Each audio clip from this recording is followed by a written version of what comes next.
Hello everyone, my name is Dr. Nafisa Jama. Today we will go through the key principles of sepsis and septic shock management. Sepsis is one of the most common and most critical emergencies we face. Early recognition and fast intervention truly save lives. In this session, I will walk you through, in a simple and easy-to-remember way, what sepsis is, how to recognize it early, and the most important part, how to apply the 1-hour Sepsis Bundle effectively. Let's begin with the basic definition. Before we begin, let me give you a quick roadmap of today's session, so you know where we are heading. We'll start with the basic introduction and definition, and once we understand what sepsis is, we'll move on to the pathophysiology, what actually happens inside the body. After that, we'll look at the causes and risk factors, which naturally leads us into early recognition, because knowing who is at risk helps us spot sepsis sooner. Next, we'll review the key diagnostic tests, and then focus on the most important part, the 1-hour bundle. Once the initial management is clear, we'll talk about the nursing care and monitoring, and finally end with prevention and a short take-home message. Let's begin with a simple introduction. Sepsis is basically a life-threatening condition. It happens when an infection triggers a very abnormal and overwhelming response in the body, and this reaction starts to damage organs. Globally, sepsis and septic shock affect millions of people every year, and the mortality is high, roughly 1 in 3 to 1 in 6 patients may die. This is why early recognition and early treatment are so critical. What we do in the first few hours can completely change the outcome. Now let's define what we mean by sepsis and septic shock. Sepsis happens when a patient has an infection, either suspected or confirmed, and that infection causes life-threatening organ dysfunction. The key idea is, the body's response becomes dysregulated and starts damaging organs. Septic shock is the more severe form of sepsis. These patients need vasopressor support to maintain blood pressure, and usually have a lactate level above 2 millimoles per liter, which tells us their tissues are not getting enough oxygen. This slide shows the progression from a simple infection all the way to MODS, and how the mortality increases at each stage. We start with infection, where the body reacts to an invading pathogen. If the response becomes abnormal and begins to cause organ dysfunction, the patient enters sepsis. When the patient has sepsis plus persistent low blood pressure, and they need vasopressors to maintain MAP greater than or equal to 65, with a lactate above 2, this becomes septic shock, which carries a much higher mortality. If the shock continues and more organs begin to fail, the patient progresses to MODS, multiple organ dysfunction syndrome. Let's look at what happens inside the body. When an infection starts, the body triggers inflammation. This leads to the release of cytokines, which cause the blood vessels to dilate and become leaky. As more fluid leaves the vessels, the blood pressure drops, and finally we get poor tissue perfusion, which can damage organs. Let me break down the pathophysiology in a very simple way. Everything begins when germs enter the body. The immune system recognizes them and starts inflammation. During this process, immune cells release cytokines, which act like messengers calling more immune cells to help. These cytokines then cause the blood vessels to widen, which increases blood flow. That's why infected areas look red and warm. But at the same time, the vessels also become leaky, so fluid moves out into the tissues and causes swelling. As more fluid leaks out and the vessels stay dilated, the blood pressure drops, and less oxygen reaches the organs. This leads to poor tissue perfusion, and if it continues, the organs begin to fail. Sepsis begins when a pathogen enters the body and causes an infection. The immune system reacts by producing inflammation, which first leads to fever and changes in white blood cell count. As the infection worsens, the body tries to compensate, and we see fast breathing, confusion, and low blood pressure. When the immune response becomes uncontrolled, it turns into a dysregulated host response that starts damaging organs. This leads to organ dysfunction, such as low oxygen levels in the lungs, decreased consciousness, low MAP, high bilirubin, rising creatinine, and problems with blood clotting. If this process continues, the patient progresses to septic shock, where blood pressure stays low despite fluids, lactate increases, and vasopressors are required. The most common sources of infection that lead to sepsis usually come from 5 areas. The first one is the lungs, especially pneumonia. The second common source is the urinary tract, such as UTI or pyelonephritis. The third source is the abdomen, including peritonitis or abscesses. Next, we have skin and soft tissue infections, like cellulitis or infected wounds. And finally, infections can come from lines or catheters, such as central lines or arterial lines. These 5 areas account for most of the sepsis cases we see in the hospital. There are 3 main groups of risk factors for sepsis. The first group is patient-related, such as older age, chronic illnesses like diabetes or COPD, and conditions that suppress the immune system. The second group is hospital-related, especially invasive devices like 4 lines, Foley catheters, or recent surgery and trauma. The third group is pathogen-related, meaning very strong or antibiotic-resistant bacteria. When these factors are present, the patient has a much higher chance of developing sepsis. The earliest clues of sepsis often come from changes in vital signs. A fever above 38 degrees Celsius or a temperature below 36 degrees Celsius, a heart rate over 90, a respiratory rate above 22 per minute, or a systolic blood pressure below 100 should immediately raise concern. We should also watch for other red flags, such as new confusion, decreased urine output, cold or mottled skin, and rapid deterioration in the patient's condition.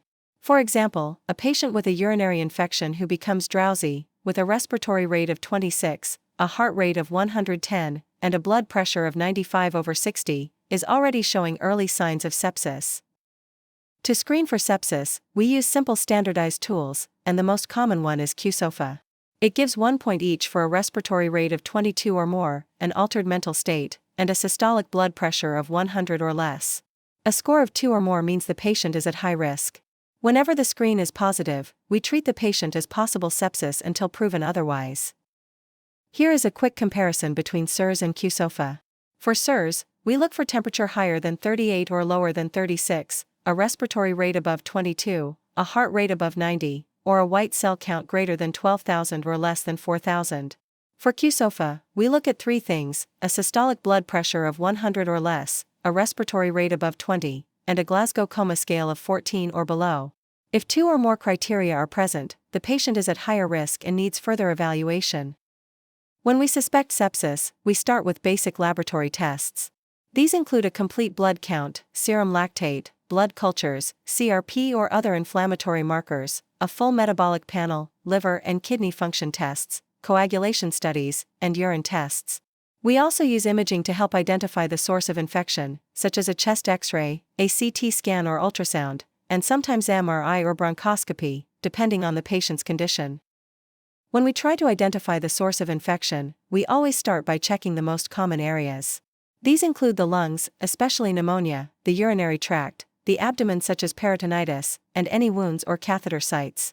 For example, if a patient with a central line develops redness, pus, and fever, we should suspect a line-related infection, take blood cultures, and inform the team immediately. Septic shock occurs when a patient has sepsis and their blood pressure stays low even after receiving fluids. The key signs include a systolic blood pressure below 90 or AMAP below 65, the need for vasopressors to maintain blood pressure, and a lactate level greater than 2. For example, if a patient receives a 30 ml per kilogram fluid bolus and the blood pressure is still around 80/50 with a lactate of 4, this is septic shock and requires vasopressors and close monitoring. Sepsis is a medical emergency, and early management is critical. Our goal is to identify the problem, start treatment, and stabilize the patient within the first hour. This is what we call the 1-hour sepsis bundle. Acting early greatly improves survival and helps prevent organ failure. The 1-hour bundle includes 5 essential steps. First, we measure the lactate level, and if it is above 2, we repeat it.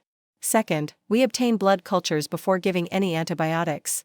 Third, we start broad-spectrum antibiotics as soon as possible. Fourth, we give 30 ml per kilogram of crystalloid fluid for hypotension or if the lactate is 4 or higher. And finally, if the blood pressure remains low, we start vasopressors to maintain a mean arterial pressure of at least 65. The 1-hour sepsis bundle includes 6 key actions. First, we measure the lactate level because it reflects tissue perfusion, and if it is above 2, we repeat it after resuscitation. Second, we obtain blood cultures before starting antibiotics, using a septic technique and ideally taking 2 sets from different sites. Third, we give broad-spectrum 4 antibiotics within 1 hour of recognition and document the time they are administered.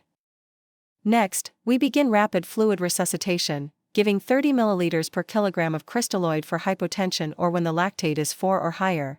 If the blood pressure is still low after fluids, we start vasopressors, usually norepinephrine, to keep the MAP at 65 or above. We then reassess the patient frequently by checking vital signs, urine output, mental status, oxygenation, and lactate levels, and we escalate care immediately if the condition worsens. In supportive management, we focus on maintaining oxygenation, adequate urine output, and frequent monitoring.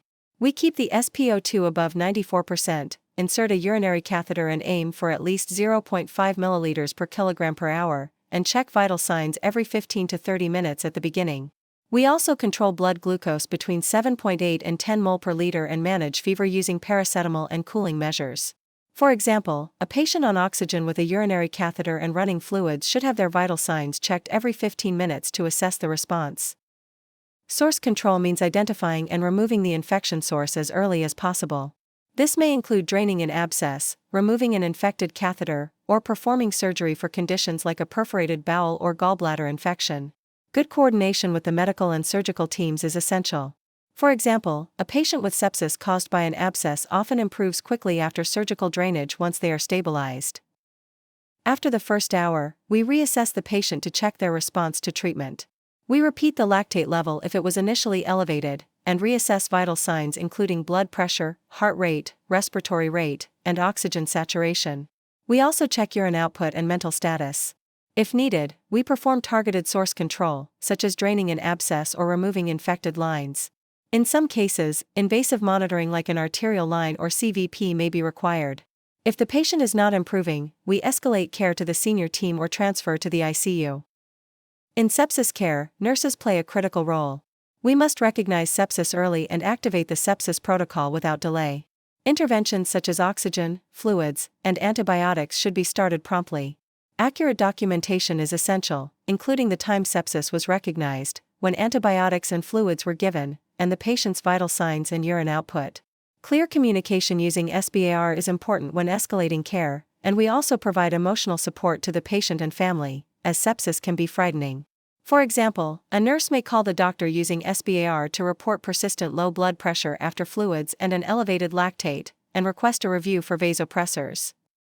When monitoring a patient with sepsis, we focus on several key parameters. We aim to keep the MAP at 65 or higher, monitor the blood pressure closely, and titrate vasopressors as ordered. Urine output should be at least 0.5 milliliters per kilogram per hour, so we chart it hourly and assess for signs of acute kidney injury. Lactate should ideally be below 2. If it rises, we notify the physician.